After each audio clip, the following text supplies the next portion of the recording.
Welcome to रश्मीच रसोई। उपवास म्हटलं का नेहमीच प्रश्न पडतो का काय बनवायचं।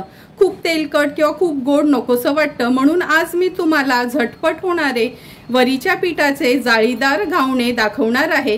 त्यासाठी हा व्हिडिओ तुम्ही शेवटपर्यंत बघा आणि माझ्या चॅनलला लाईक, शेअर आणि सबस्क्राइब करा।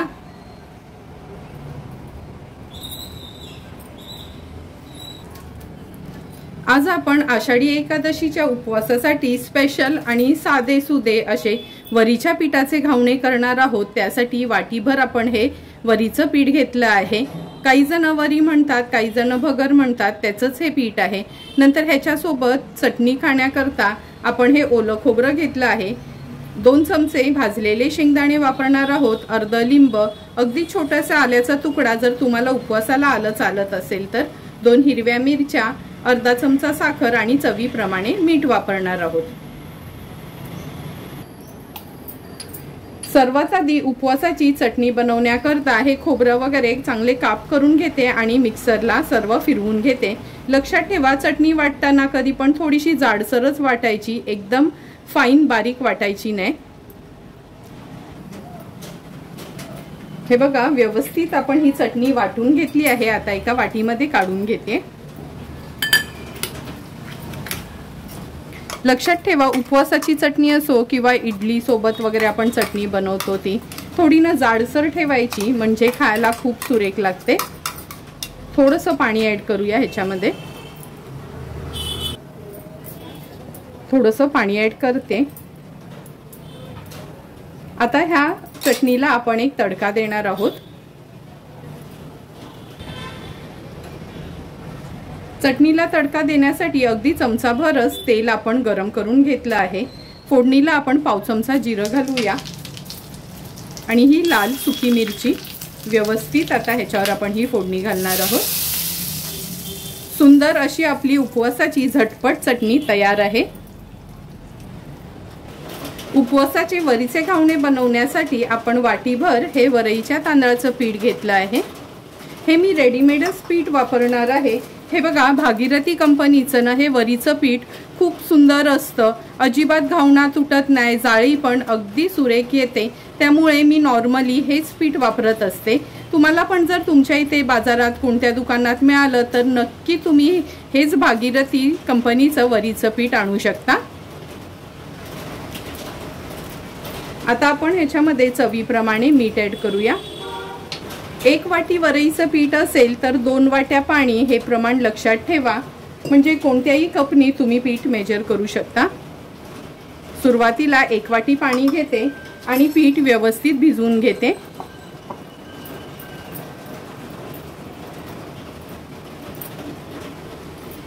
आता पुन्हा आपण ह्याच्यामध्ये आणखीन 1 वाटी पाणी घालणार आहोत। थोडं पाणी घालून पीठ भिजवलं ना का गुठळ्या राहत नाही। व्यवस्थित मिक्स करून घेऊया। अगदी फ्लोईंग कन्सिस्टन्सीचं हे बॅटर हवं, म्हणजे आपण नाही का तांदळाच्या पिठाचे घावण करतो सेम त्याच पद्धतीने हे वरीच्या पिठाचे उपवासाचे घावणे करायचे आहे। मी सांगितलेल्या मेजरमेंटनीच तुम्ही पाणी वापरा, तुमचे घावणे अगदी सुरेख होतील। हे बघा, असं फ्लोईंग कन्सिस्टन्सीचं आपल्याला हे बॅटर हवं। एका बाजूला पॅन देखील गरम करत ठेवूया आणि लगेचच घावणे घालायला घेणार आहोत। वरीचे घावणे बनवण्यासाठी गॅसवर आपण हा पॅन गरम करून घेतला आहे। व्यवस्थित ब्रशनी मी ह्याला ग्रीस करून घेते। मी तेल घेतलं आहे, तुम्हाला हवं असेल तर तुम्ही तूप देखील वापरू शकता। आणि हे जे पीठ आपण भिजवून घेतलेलं ना व्यवस्थित मिक्स करून घ्यायचं आहे घावणा घालण्या अगोदर। गॅसची फ्लेम हायच ठेवली आहे। हाय फ्लेमवरच आपण हे घावणा घालून घेणार आहोत।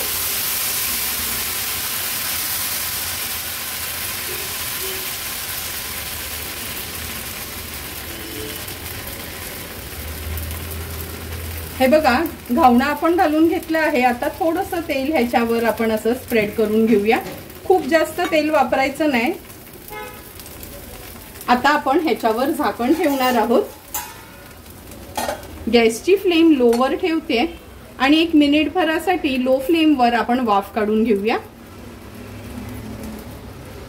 मिनिटभर झाले, झाकण काढून घेऊया।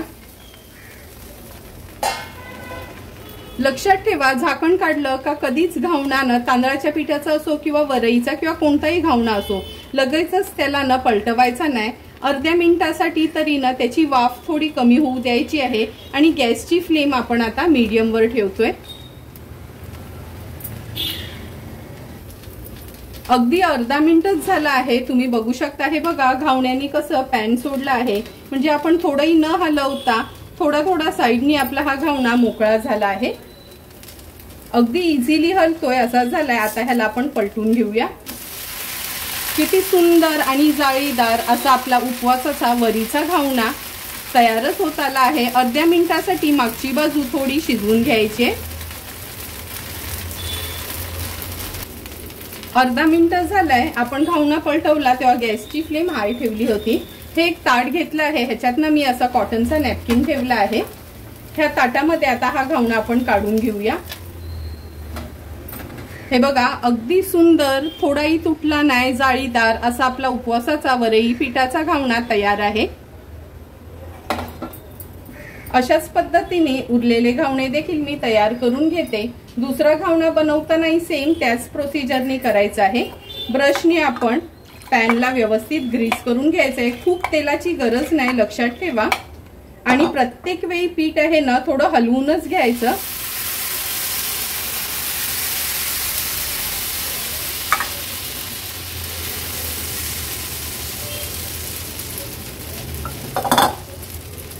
पुन्हा थोडंसं तेल घालते, अगदी थोडंसंच तेल स्प्रिंकल करायचं आहे आणि झाकण ठेवून एक एक करून असेच घावणे आपण तयार करून घेऊया।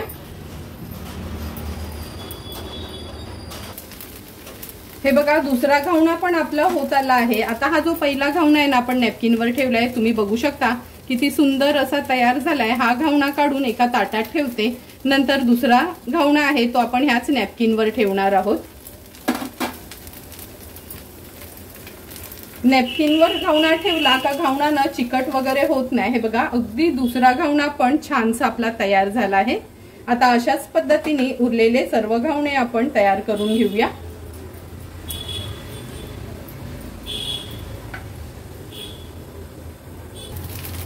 एक एक करून आपले सर्व घावणे तयार झाले आहेत आणि घावण्यासोबत हे बघा मी चहा देखील बनवून घेतला आहे, कारण का घावणे असले का चहा असेल तर त्याची मजा खूपच और आहे। हे बघा सुंदर असे आपले हे घावणे तयार झाले आहेत। तुम्ही बघू शकता सुंदर असे आपले हे वरीचे घावणे तयार झाले आहेत। थोडाही घावणा चिकटला नाही किंवा काय नाही। आता हे तयार झालेले घावणे आपण सर्विंग प्लेट मध्ये सर्व करणार आहोत।